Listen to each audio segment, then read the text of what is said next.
Hello, everybody. If you're bloated and you know it, clap your hands. Clap, clap. Red, orange, yellow, green, blue, indigo, violet. If you have the luxury of not knowing what that fucking song is, I pity you. And by pity, I mean I am deeply, deeply jealous of you being able to live in the dark, untethered to the toxic trenches that is Miss Rachel and her closet buttfucker husband.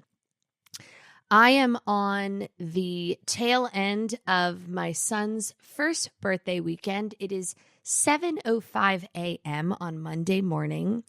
I am so deeply bloated. I woke up, I put some oil on my skin, and, a little bit of a lip gloss, which is just so embarrassing because, that's going to fucking help. And rolled into the studio because we have things to discuss. Did I throw a fraternity-themed birthday party for my 1-year-old son? Yes, I did. Is it setting him up for a life of toxic masculinity? Absolutely not. That was a DM that I got. Wow, Jackie. A 1-year-old's birthday, and you have flags around your house that say there's some whores in this house promoting smoking, drinking, and heteronormative behaviors. Yeah, he's my son. He's going to be just fine.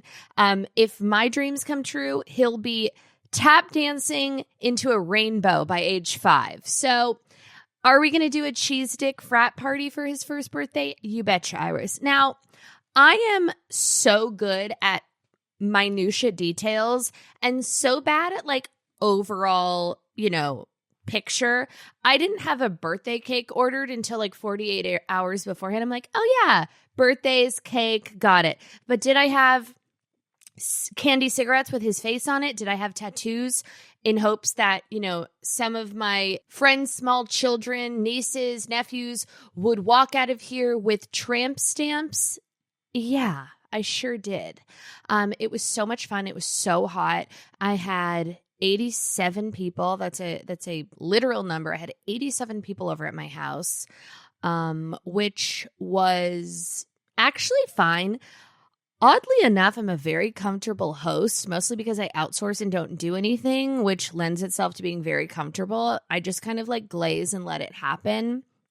But it was very cute. I spent approximately an hour and 15 minutes making pink frosting and loading up oversized syringes to have amoxicillin appetizers for the kiddos because my little gypsy Rose loves some medicina. You know what I mean? Loves an amoxicillin, loves a Motrin, loves a Benadryl, which I found out on Friday night after he had a light allergic reaction. I let him try a little bit of the strawberry frosting amoxicillin, remnants from my finger. And also, because I was just in birthday prep, I made him pasta with olive oil, a little Parmesan, a little aglio. By the way, do you know what I said yesterday? This is how I know that I'm not working with a full deck. I was wearing this set and some girl came up to me and she was like, oh my God, I love your outfit. Where'd you get it? And I was like, okay, Regina, I got it from J. Crew. And they're like, no way, this is J. Crew. I thought it was Salon. And I'm like, oh no, I thought it was Salon too. And then we started doing the fucking cheese dick chit chat. And I was like, yeah, they got a new creative director and the shit's been so cool. Olympia Dukakis. I somehow confused the creative director of J. Crew, whose name is Olivia something. She was a influencer or whatever. And now she's got great taste. And now she's overseeing the creative direction of J. Crew. Somehow I mixed her up with Clarice from Steel Magnolias. And she's like, Olympia Dukakis? I was like, yeah, I know. It's so random, but she's got the best taste. And I just went on my merry way and I just let this woman think that Clarice, who's probably fucking dead, has resurrected from the ground to, put her little sparkle on the J. Crew cruise collection. So, yeah. Anyways, back to Clyde's allergic reaction. I'm filling my amoxicillin needles. We are watching Real Housewives of Orange County season 11. We're doing a rewatch. I have decided I'm taking a stance as a mother, okay, for the better nourishment of my child's brain, that we are no longer participating in Miss Rachel. Not because he doesn't love it, but because I think that we should move on to bigger, better things. I think we need a bit more stimulation. I think we need a bit more language. I think we need a little more razzle dazzle. And I have decided, I already told Andrew, that in this house, Shannon Beador is the new Miss Rachel. And I want you to hear me out before you completely yuck my yum. I hate that saying. I've never said that once in my entire life. I'm so bloated and so deeply parched, dehydrated in ways I can't even properly express, just emotionally and physically. I have what could only be reminiscent to my ailment of salt mouth in Australia. 2018, I believe, was the year where I had so many Aperol spritzes and so much salty food that I thought that I was like coming down with some deep, deep disease. But in fact, I was just so deeply dehydrated. And I've been drinking water like nobody's business. But I woke up this morning.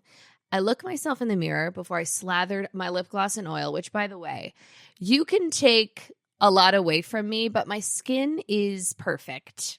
And there's just no two ways about it, I looked at myself and I said, Gary Busey's here and she's in a pink robe, because I do look like current day Gary Busey. The hair color is perfect. The skin is flawless, but the overall, it's just, I just don't know what to say. I need water. I need deep, deep nutrition. And I feel as if we're going to get back to Shannon Beador being the new Miss Rachel in a second, but I just need to say this out loud. I really, really feel like I've never been healthier. I'm sleeping great. I'm not drinking much. I'm doing all the protein thing. Everyone on TikTok, everyone on Instagram is all aboard the protein train. So I'm trying to do the protein thing, the 30 grams of protein, to hard-boiled eggs, to cottage cheese. I hate cottage cheese. I don't like anything I can't see through, both in my food and in my people. I like transparency. I don't like an opaque liquid. I don't like an opaque condiment. I just don't. So the cottage cheese, the clump factor is a no-go for me. What is living in the clumps of cottage cheese? Okay, the tears of woman desperately craving a carbohydrate. They're like, if I just eat another container of cottage cheese, I'm going to look like Emrata. You're not. Stop with the cottage cheese. It's so good. You could put chili oil on it. You could put tomatoes. You could put berries. I don't like something that is that lenient, okay, in cuisine. I don't want something that I could throw a hot chili oil on and a fucking pineapple. I don't like the variety of the cottage cheese. I don't like the clumps. I don't like, oh my God, when the liquid starts pooling on top. I cannot, I won't, I shan't, I can't. Anyways, I've been trying to do the protein thing. I've been trying to do the liquid thing. I've been trying to do all of the things and nothing's fucking working. I'm thinking I kick it back to basics and go carb heavy martinis and just screaming at people because that's the best way to burn calories. I don't know. That's my method because it ain't fucking working for me. What is working for me is Shannon Beador for the kiddos. I showed Clyde. The first episode of Shannon Beador as Miss Rachel is when they go to Lizzie's parents' beach condo, which is... Talk about burning calories. If you ever want to light your house on fire, please watch the episode where Lizzie throws a dinner party, okay, at her parents' bi-coastal condo in Dana Point. And she brings in flowers and she's got a white refrigerator to boot. And that's shade. Bring back well-intentioned refrigerator shade and real estate shaming, okay? Lizzie was, go Lizzie, it's your birthday. I hate Lizzie. By the way, just across the board, I don't want to fuck with a bitch named Lizzie unless her last name is McGuire. It's not for me. Lizzie the lizard. Okay.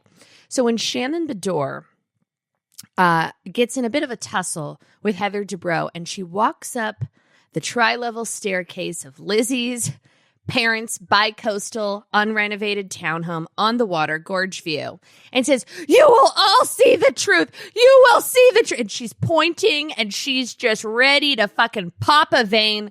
That's my fucking star. And dare I say it? Shall I say this? I'm going to say it. I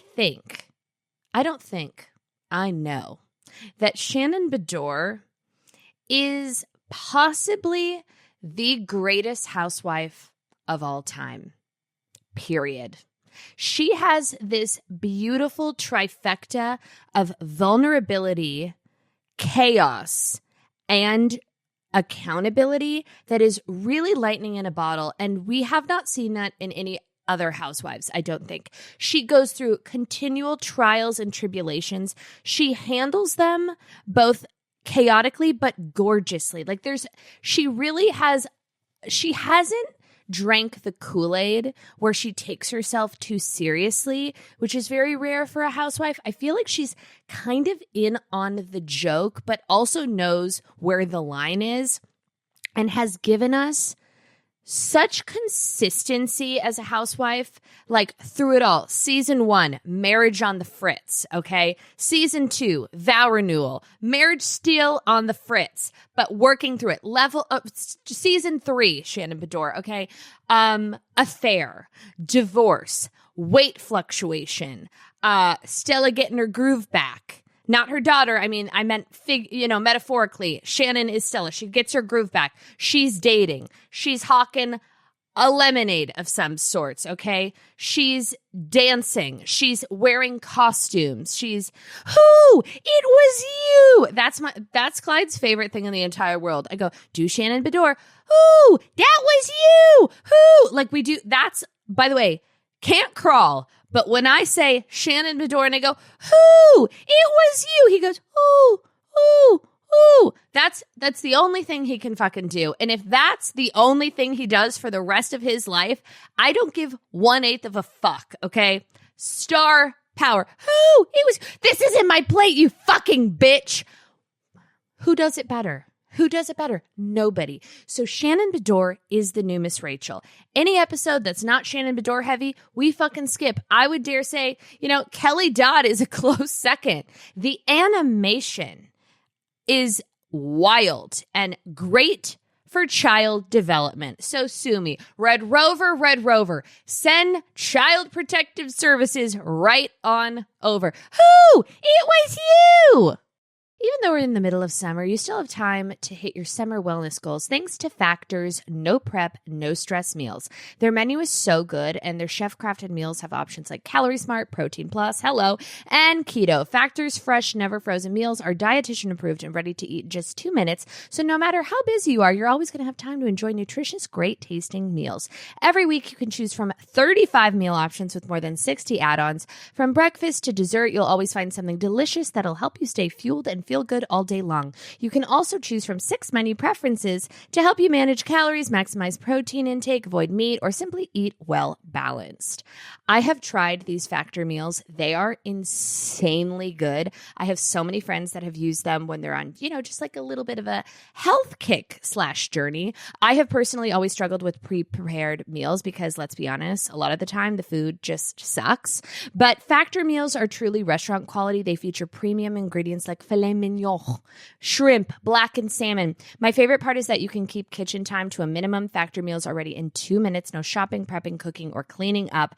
And if there's one thing I love, it's not cleaning. Head to factormeals.com/Bible50 and use code Bible50 to get 50% off your first box plus 20% off your next box. That is code Bible50 at factormeals.com/Bible50 to get 50% off your first box plus 20% off your next box while your subscription is active.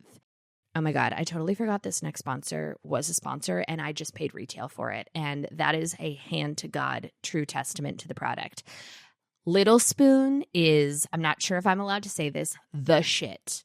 I just paid retail. Can someone send me a gift card for God's sake? As a busy parent, I get really easily overwhelmed trying to keep Clyde fed, and that boy likes food.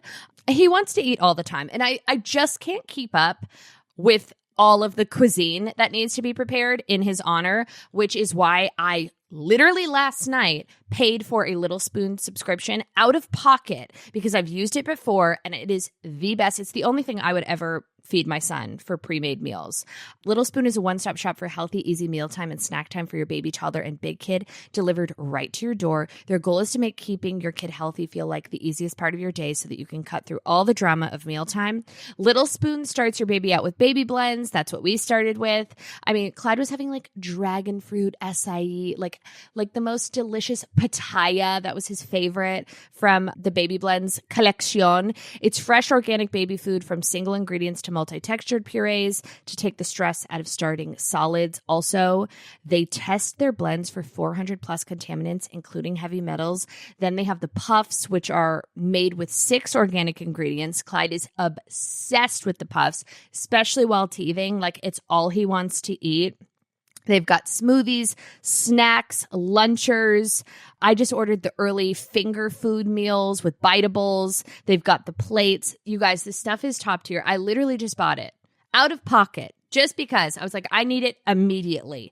Simplify your kiddos' mealtime with 30% off your first order. Go to littlespoon.com/Bible.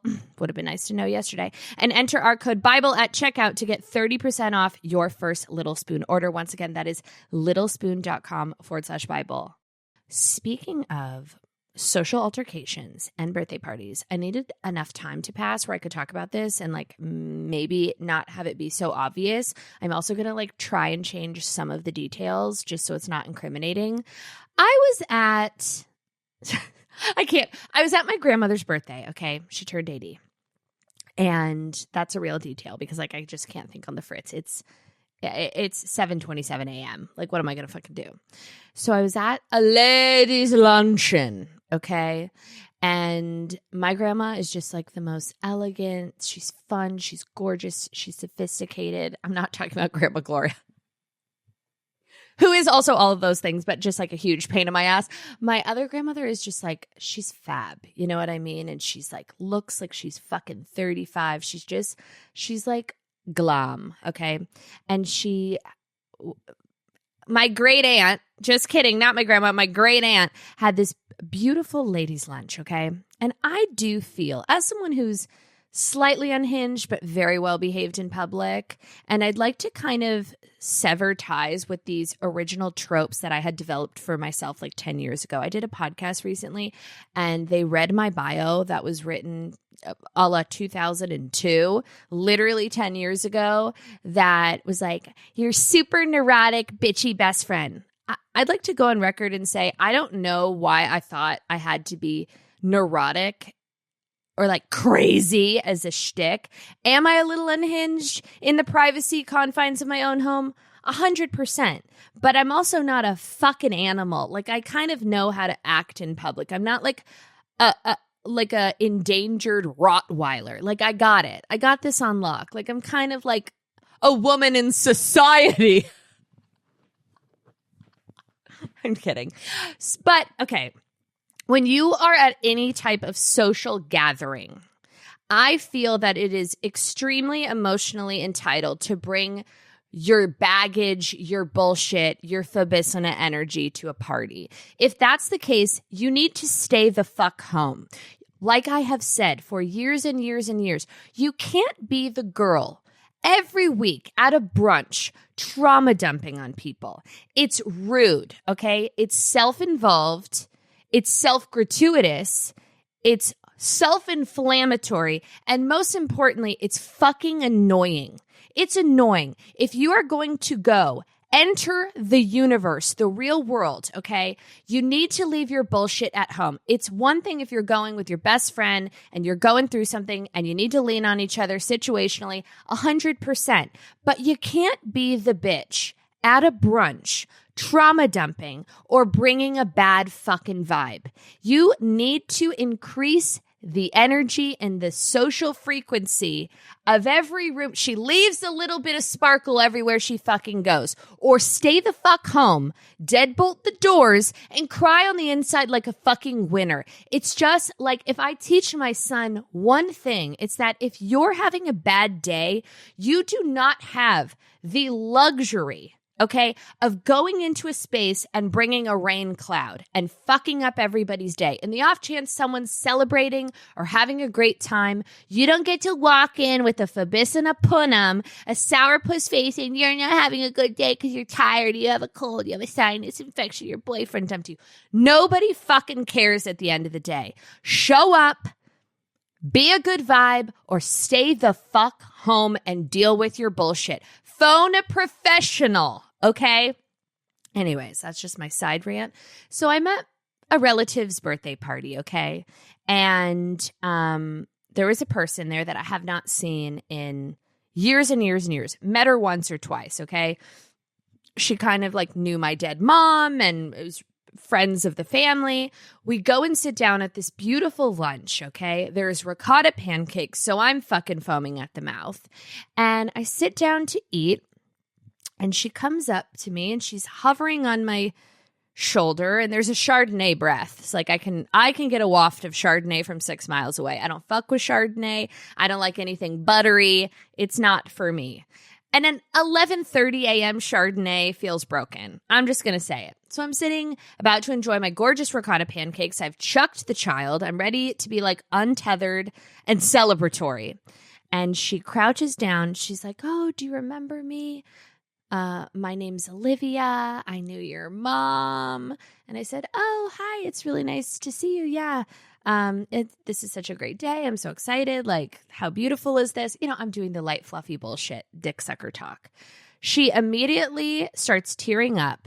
There is a hand on my shoulder. Okay. It's a beautiful Saturday. I've got my fucking pancakes. And she's like, "I just haven't seen you in so long. And, you know, we've been through so much. And, you know, my uncle passed and my brother and your mother, she was so beautiful. And we've been through so much. And now we're crying. Now it's, hidden tiger. What is it? Crouching dragon, hidden tiger. It's crouching Chardonnay, hidden Fabicina on my fucking shoulder, like crying, okay, as I'm trying to eat my fucking pancakes. And I said, "I know, but, you know, today's a happy day, so it's a good day. We're celebrating." She's like, "How are you, though?" I'm like, "Honestly, I'm good. I had a baby. My life's good. Like, I'm good." And she's like, "But really, like, it must be so hard." And I'm like, "Okay, now, bitch, now you're fucking breaching my boundaries." Hysterically crying, won't stop. I'm like, "Well, it was really nice to see you. I'll see you in a little bit. Like, I think they're going to do speeches." And she's like, "It's just like, it's so fucked up, you know, it's so And I'm like, "Yeah, but I'm good. Thank you. Good to see you, Olivia, Livster, Lizzie." I'm like, "Bye." It's just, I can't. Oh God, you look so much like her. I was like, "Okay, now I'm done." And she's just hysterically crying. I'm like, I'm like, "We're good." She's like, "Oh man, now I'm crying. I gotta get a tissue. Do you have a tissue?" And I looked at her and I said, I was like, "Yeah." I was like, "Maybe collect yourself." I don't really remember how I said it, but I said something to the degree, very cool, calm, and collected. She was creating a scene. They were trying to do birthday cakes. They were trying to do speeches. Everyone was sitting down. She is visibly upset, okay, crouching on the floor, Chardonnay in hand, trauma dumping on me.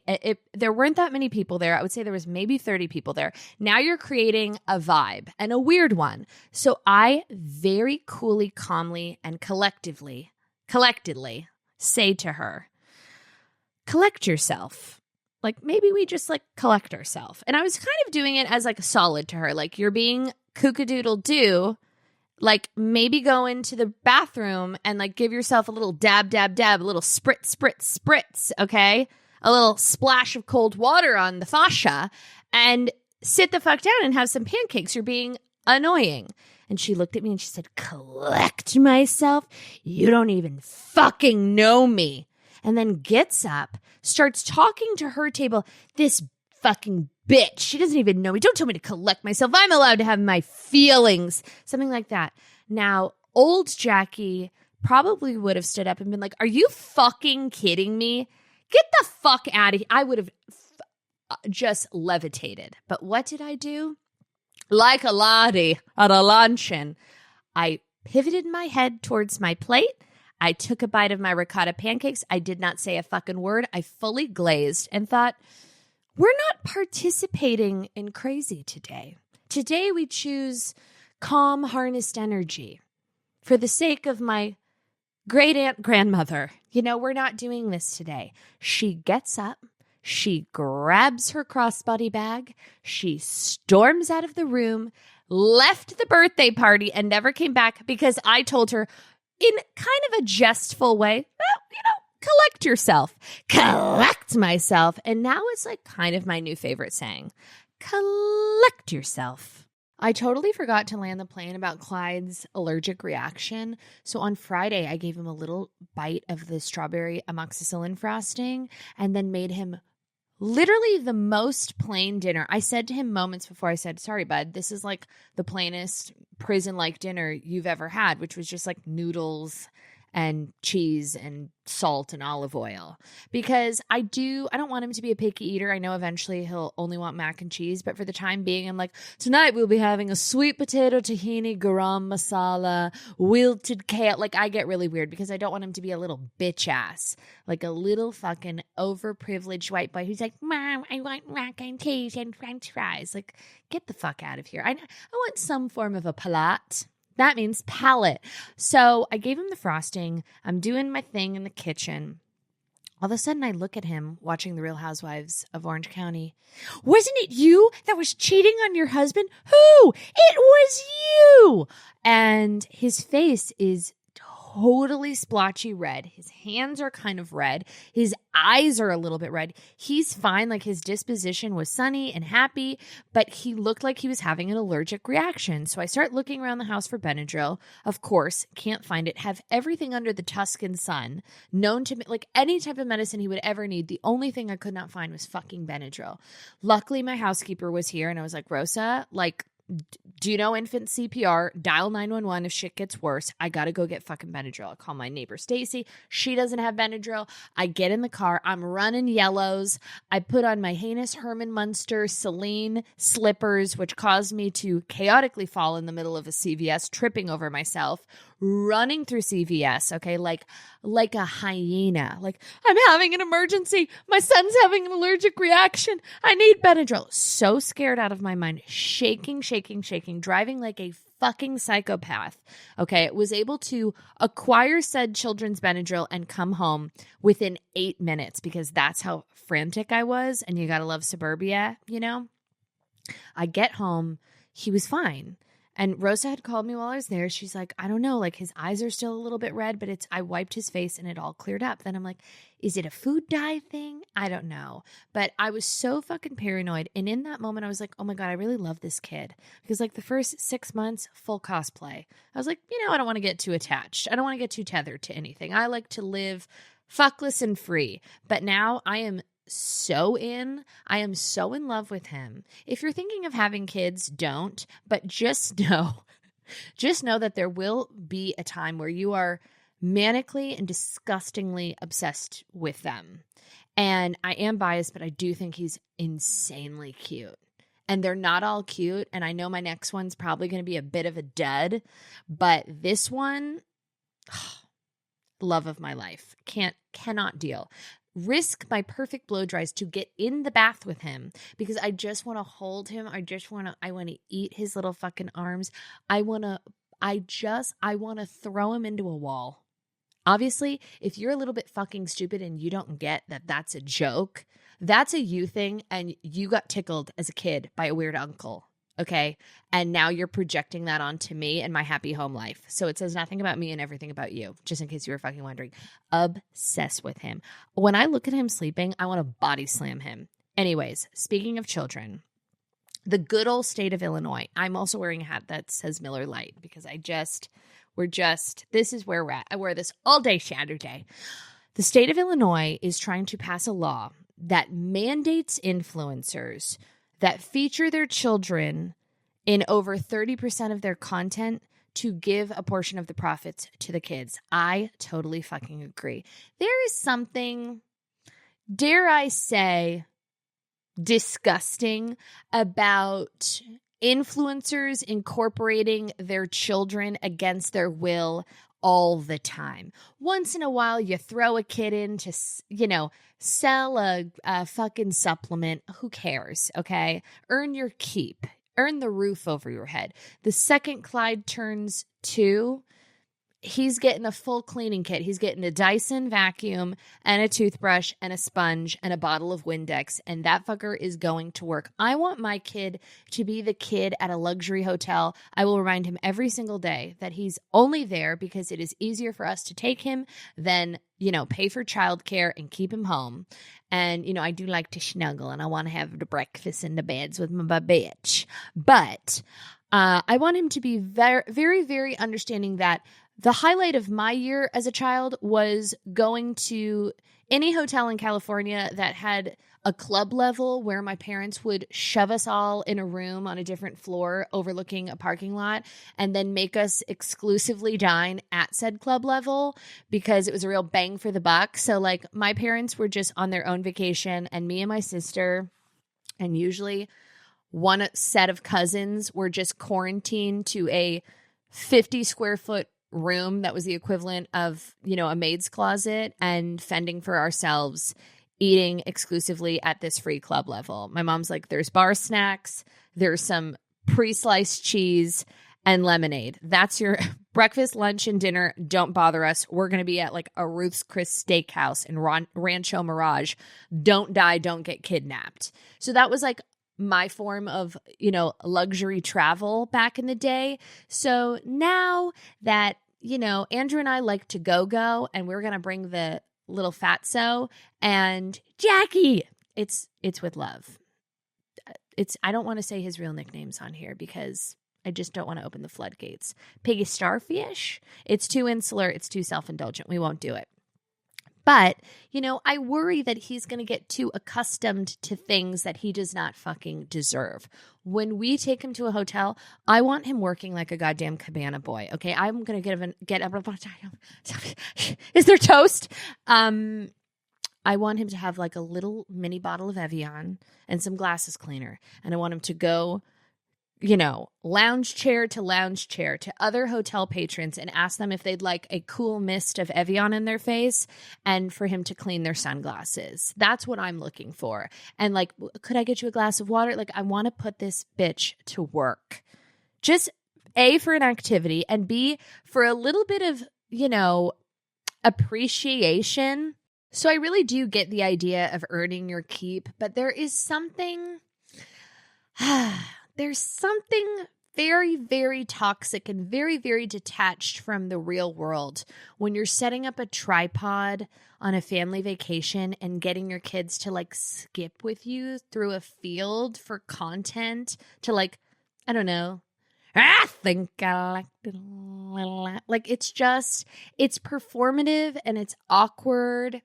And they didn't sign up for this. And also, I feel differently because I have a son, but I think there is something really yikesy about putting little girls on the internet in excess. I think you have to be really, really careful about that because there's fucking weirdo creeps. And there is a line. There is a line. I've been on a weird TikTok algorithm, and we just have to be careful. Megan's Law. Whenever Leo Richard has any sort of health problems, I absolutely lose my mind because that's my precious baby angel and I just want to eat him and I would do anything to keep him healthy. When your pet's healthy, they're happy and that makes you happy. But since you're not a mind reader, you can't always know when your furry friend is unwell. Luckily for all my cat owners out there, there's Pretty Litter, which helps you monitor your cat's health. Pretty Litter's ultra absorbent crystals trap odor instantly. No more cat bathroom smell. Pretty Litter's super light crystal base also also minimizes mess and dust. Plus, the crystals last up to a month, which means less scooping and fewer trips to the garbage can. Here's the coolest thing about Pretty Litter. It changes colors to help monitor early signs of potential illness in your cats, including urinary tract infections and kidney issues. I wish I had a Pretty Litter box. All of my friends that have cats rave about Pretty Litter.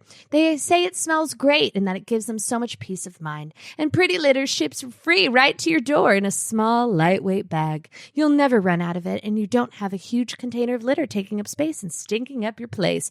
Pretty Litter helps keep tabs on your cat's health and keep odors down. You and your cat are going to love Pretty Litter. Go to prettylitter.com/Bible and use code Bible to save 20% on your first order and get a free cat toy. That's prettylitter.com/Bible, code Bible, to save 20% and get a free cat toy. prettylitter.com/Bible, code Bible. Terms and conditions apply. See site for details. Arrgh. I accidentally kicked a kid at a Home Goods the other day. I didn't realize it was a child, but personal space is important to me.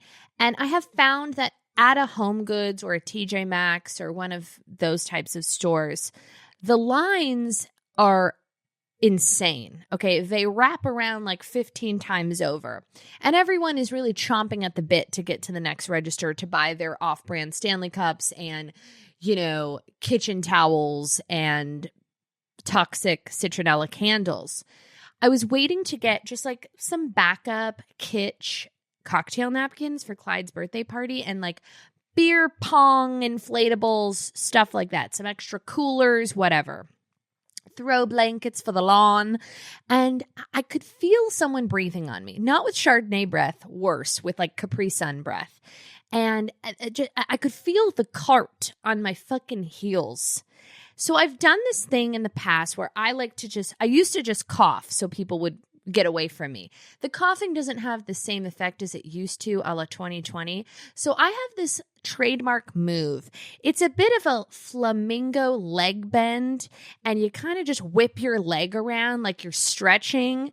And then if someone is in the perimeter, which no one should be that close to you, if you bend your leg like a fucking flamingo, and you're touching the person behind you, they're too goddamn close to you. That's a them thing. So I very, very kind of chaotically like bent my leg up and started to do a little twitcheroony like I was stretching or having some type of a seizure. And there was a small little girl holding a vacay lunch pail that she was buying with her mom. And did I kind of kick her in the shin? Yes. Did she deserve it? Yes. Personal space is important. If someone accidentally flamingo karate chopped Clyde at a Home Goods because he was hot on their tail, I'd be like, yeah, you fucking deserve it. Personal space is everything. Or I'll do like a wide arm stretch type of thing. Just like, I don't understand why, how people feel so comfortable to enter your personal orbit. I would say I'm not asking for 6 feet. I'm not asking for 3 feet. I'm asking for 1.5 to 2 feet perimeter around me at all times. I should not feel the coldness of the steel cart grazing my ankles behind me.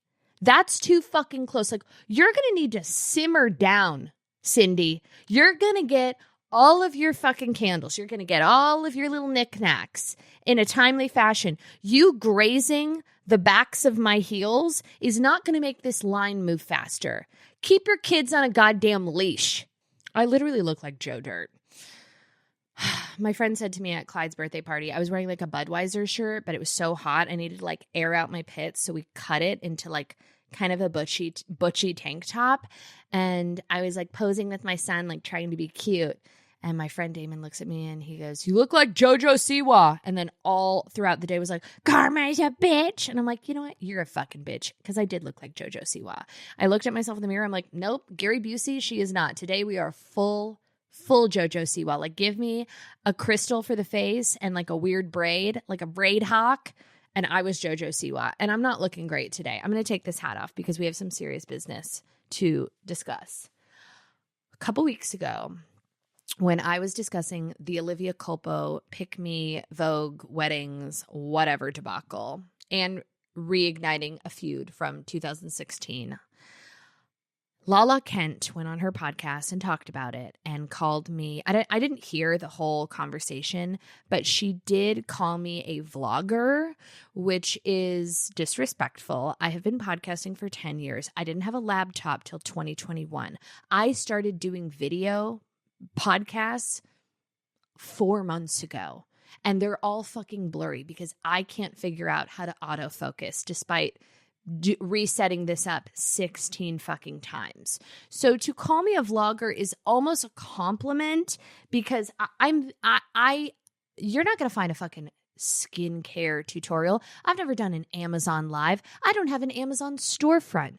I don't have a get ready with me, what I eat in a day. I don't have a house tour video that lingers on the internet. There's nothing of the sort. So to say that I am a vlogger is kind of impressive, but non-fucking applicable. And I would like to start demanding a little bit more goddamn respect as a podcaster. I am 10 years deep. Throw me on a stage without an outline, okay? Without a camera, without glam. Give me a microphone and a martini, put 45 minutes on the fucking clock, and let's all see how we fare. That's not directed to anyone specifically. I'm just saying I am a podcaster and a pop star and a mother, philanthropist, and a humanitarian. I am not a fucking vlogger. Never have been, never will be. I don't even know what my TikTok login is. With a gun to my head, I couldn't fucking tell you. My business model is built on solely an auditory foundation with zero pre-existing platform. Zero. I didn't have an Instagram. I didn't even have an iPhone when I started this fucking podcast. So I will not wear the title of a vlogger. Period. The end. Anyways, what were we saying? Disney World is removing some characters on one of their most popular rides because they don't want to offend alcoholics. Well, everything offends alcoholics. That's what I've learned. Everything's about them. Just kidding. I'm just kidding. Jane, leave it in. It's fine. It doesn't matter. So there's a ride on Disney World where, and I'm paraphrasing because I didn't really read the article, there's like some form of a chipmunk and they're drinking booze out of a paper bag. I imagine it to be like Pirates of the Caribbean. Is it Caribbean or Caribbean? Do I want to botch that? I don't think so. Let's call it the Pirates ride. I feel like there's like, they probably removed the Pirates because that's, Pirates got canceled in like 2021. And now these like little chipmunks who are just slinging back whiskey, they're getting removed from this ride because they don't want to trigger the alcoholics. I can't imagine, actually that's not true. I feel like Disney World has a lot of alcoholics, pedophiles and alcoholics. I imagine that would be kind of a hot spot for them. I can't really explain why, but it makes sense to me. Do I think we need to cowtail and cater to everybody suffering from a disease? I think we're pussifying Disney World, and it's already, a little bit of a light and fluffy place. I don't know that we need to mince and parse every single thing on the planet to accommodate everybody, or we're going to be left with nothing. It's like, okay, my mom's dead, so I don't want to watch any movies where the mom is alive because that hurts my feelings. Okay, like that's insane. I will say this till my dying days. If you look at the world through your own myopic lens, you're an asshole. Not everything's about you, alcoholics. Not everything's about you, Jackie Schimmel. Like, let people live. Let the chipmunks have a cocktail, okay? You think they want to be stuck in a Disneyland ride with the little fucking kiddos and their overbites clapping with their goddamn churros and their boogers? Let them drink. Let them drink. As a non-high school graduate, the throat closes up even as I say it. You can all probably assume that my grades in high school were, not ideal. That includes any sort of language class that I ever took. I don't want to brag, but I failed out of Spanish 4 years in a row. And I feel like I really missed out by not learning another language. I've been trying to spruce up my French lately, so naturally I turned to Rosetta Stone. Rosetta Stone is the most trusted language learning program, and it's available on desktop or as an app.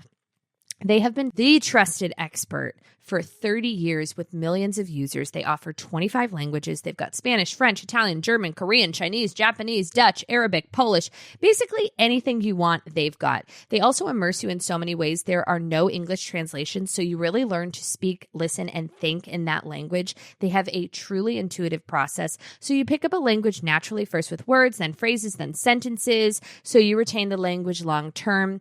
I've been using Rosetta Stone for the past couple weeks, and je suis magnifique. You're welcome. Don't put off learning that language. There is no better time than right now to get started. For a very limited time, the Bitch Bible listeners can get Rosetta Stone's lifetime membership for 50% off. Visit rosettastone.com/Bible. That is 50% off, unlimited access to 25 language courses for the rest of your life. Redeem your 50% off at rosettastone.com/Bible today. Also a great gift, just saying. This is very embarrassing to share, but I need to purge my soul of it because I might be getting canceled by proxy because of my dad's extracurricular activities. My dad comes over yesterday. He's playing with the baby, and he says to Andrew, he goes, "Hey, would you mind coming with me to the Guitar Center? I need to pick something up." Now, my dad is a nerdy real estate Jewish dork from the fucking valley. Okay. Like I don't see him at a Guitar Center. I don't see him in a 10-mile radius of a Guitar Center. My dad's background on his phone was his eyeglass prescription for a year. And we don't know why. I asked him all the time. I'm like, "Dad, why is your wallpaper your prescription?" He's like, "I don't know. I said it so I wouldn't forget when I went to Lens Crafters because they were having a 2-for-1 deal and I needed a new pair of Oliver Peoples Persol glasses," or something like that. I was like, "Dad, do you know how to change the wallpaper on your phone?" No, he does not. It has since been changed to a picture of Clyde, but that's what we're working with here. He's perfect. He's a 10. Couldn't have a better dad. But he's like, I wouldn't say he's really fucking cool. He is cool in many ways, but like in his core, he is a nerdy Kirkland Jew. Ever since my mom passed, he's definitely gotten like a bit more Rico Suave because he's had to, you know. He started wearing Golden Goose sneakers, and then we had to put the kibosh on that like a year ago. I was like, "Dad, they were cool. They're not cool anymore." When the Midwest moms start wearing them, and like the girls at University of Michigan are like, "I'm wearing a Shein tank top, an Abercrombie skirt, Golden Goose sneakers, and a Kendra Scott bracelet." I'm like, "Dad, you can't wear those shoes anymore. We've looped back around. Not cool." But he's really trying, you know. Now, the Guitar Center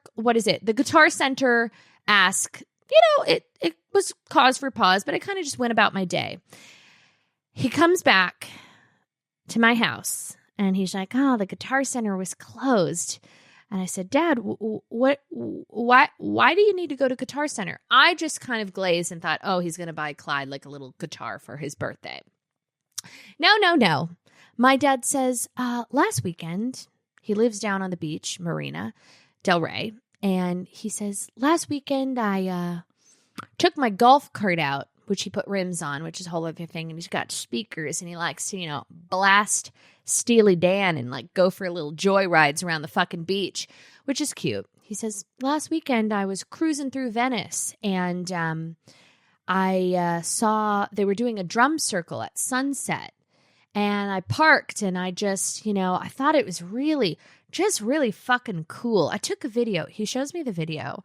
75% of this drum circle is homeless people like banging on a Mountain Dew liter, you know, just it's definitely like primarily homeless people and drug addicts, just like tay in the wind. They're dancing, they're banging on pots and pans, and there's dreadlocks. And I said, "Dad, I mean this respectfully. I think you're going to get targeted for a hate crime.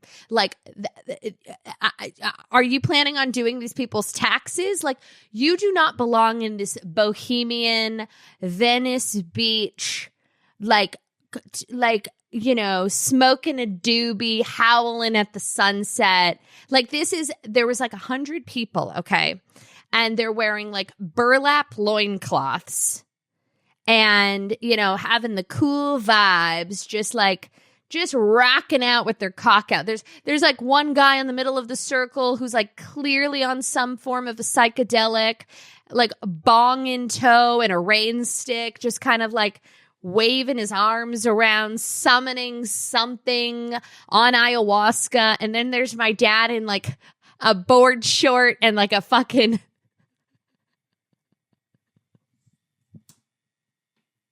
It's not okay. I'm like, I don't know why this feels problematic, but it feels problematic. And he's like, no, I mean, there's something just nice about being on the beach during sunset. I'm like, Dad, do you know how to play a bongo? Well, I was looking it up on YouTube. And then he goes, Alexa, he speaks into his watch, Alexa, play bongo tutorial. I'm like, Dad, this is not where you belong.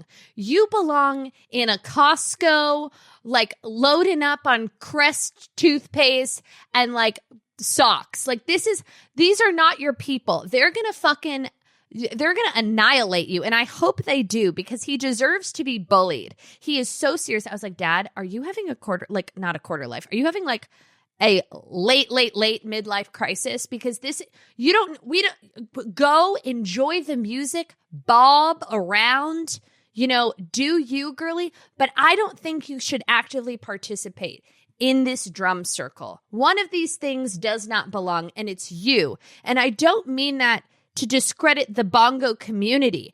I think that they're superior, okay? They're operating on a different frequency. I believe the frequency is mushrooms and ayahuasca. And my dad, he doesn't belong. It's not a vibe. He's like, I'd love to take Clyde one day to the bongo circle. He's like, do you think I should get a double drum? I'm like, Dad, go get your art place pan, okay? And a rogue chopstick from your sugarfish to-go order and have at it. But don't roll in with a shiny new fucking drum set, whipping and nay-naying in your golf cart and being like, and your bucket hat, like trying to be cowabunga, bro, and like vibe with the Venice Beach people. This is not your journey. I don't know why. I'm like, anti-Semitism is up. We don't need the rogue Jew, boom, boom, boom, boom, off key in this beautiful bongo circle at sunset. Participate from a distance. Take it all in. But like, He says he went to the Lady Gaga concert after I went, because he was, I was ranting and raving about how amazing it was. And he sat on the side of the stage where they had the drums. And he's like, when I was watching that performance, like I was just so inspired by the drummers and the bongo players. I said, Dad, you have to be fucking kidding me. He's like, what? I'm like, please tell me this is a bit. This is a shtick. This is a trope. This is a joke. He's like, no, I think it's a cool thing to do on Sundays. I said, what's also cool? Me running you over with my car. I feel like I'm going to get canceled for my dad, like appropriating a drum circle. And I don't know why or how, but it's just, I have a lot of feelings about it. Am I going to go? 1,000%. Am I going to participate? Yes, I am. I am going to go. Like, what if, imagine they're like, any song requests? And my dad's like, I do love the Doobie Brothers. Like, something about it feels wrong. Feels toxic. It feels broken. It feels, I don't know, like maybe that's his journey. Maybe he's going to retire and become a fucking bongo player on the beach of Venice. I don't know. But I kept thinking he was joking. And then he sent a video yesterday and he was like 10 feet away from everyone else. He's off the rhythm. He's completely fucking up their whole performance. I don't know. You never want your dad in a drum circle with, white people with dreadlocks, missing teeth. It's not good. There's a woman and she's swaying in the wind. She's in a fucking like a spaghetti strap tank top. She's got to be 85 years old. She's missing her teeth. Okay. She looks like she crawled out of a crack den, just like really vibing out. My dad's like, it's kind of beautiful, isn't it? I'm like, are you going to Burning Man or like, By the way, this morning, he's on a plane to go to a real estate conference. Last night, he's fucking moving and grooving with the Venice Beach Burning Man rejects. And I'm not making fun of them. I think that they've got a good thing going. I'm just saying my dad's going to fuck it up, okay? He's going to be like, well, at my bar mitzvah in 1904, I did perform with the local temple band. So I feel like I can't fucking do it. In lighter and brighter news, on this week's edition of Not All Heroes Wear Capes, there was a bride in Australia getting married. She found out that her fiance was cheating on her a couple weeks before the wedding. And instead of canceling and aborting the wedding, she decided to make her way down to the altar. And instead of reading her vows, she read all of the text messages that she found that he had sent to this other woman. So she had him go first. He reads like these beautiful, like, you are the love of my life, the sparkle of my eye, my reason, my purpose, my forever. And then she busts out what I would expect to be a manila folder of all of his text messages printed out, read them in front of all of her family and friends like a fucking star, watched him crumble at the altar, and then pieced the fuck out and went to her own reception while he, hid in a hotel room amidst his discretions.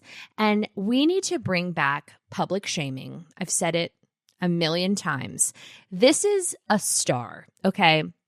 Imagine how easy and convenient it would be for him if she just privately, parted ways, canceled the wedding. No. She said, I got a Vera Wang knockoff, a veil, and a dream. And I am going to walk down that aisle. By the way, think about all the things that precede an actual wedding ceremony. You've got the rehearsal dinner. You've got an engagement party. You've got all of these activities, the getting ready, like going to the chapel and we're gonna get married. She's just going through all the motions, knowing that she's gonna drop a fucking bomb in front of all their loved ones and their priest or their pastor or their rabbi or their friend or their officiant, whoever in front of everyone, and expose this motherfucker. I love that energy. That gets my dick hard. I honestly, the biggest trouble in my marriage is that Andrew is just he's too secure in the relationship. He really just, I don't worry about him, and I just have this resource in my soul. I want to burn the fucking house down. I want to blow the fuck up. I want to execute something to this degree. And I don't feel like I'm going to be able to do it in my marriage. Andrew's just a little too even keeled. Listen, never say never. Never say never. But if someone was going to be a cheating rat fuck, it would definitely be me. And I wouldn't, because I don't have the chip where I could I'm not a secretive person. I tell everybody everything, like Tourette's. Jackie! I would tell him 600 times. I'd be like, just so you know, you're not pulling your weight around here. And I've got hoes in different area codes. So you better fucking buck up, Buttercup, or I'm going to be off on a yacht with some half-dead Middle Eastern man, okay? And I'm going to make sure that Clyde calls him daddy. And I'm going to send you videos, okay? I wouldn't be able to go through with it, but I do dream about it often. I know this is disgusting, but my whole life, I've kind of fantasized about being cheated on, just because I feel like I would do it really well. I mean, I'd be dying on the inside, obviously, but I would look at Andrew and I'd say, if he was like, I have to tell you something. I made a mistake. I was on a writing camp. I was so drunk and it was a one night thing. I would look at him with a smile and I would say, okay, no problem.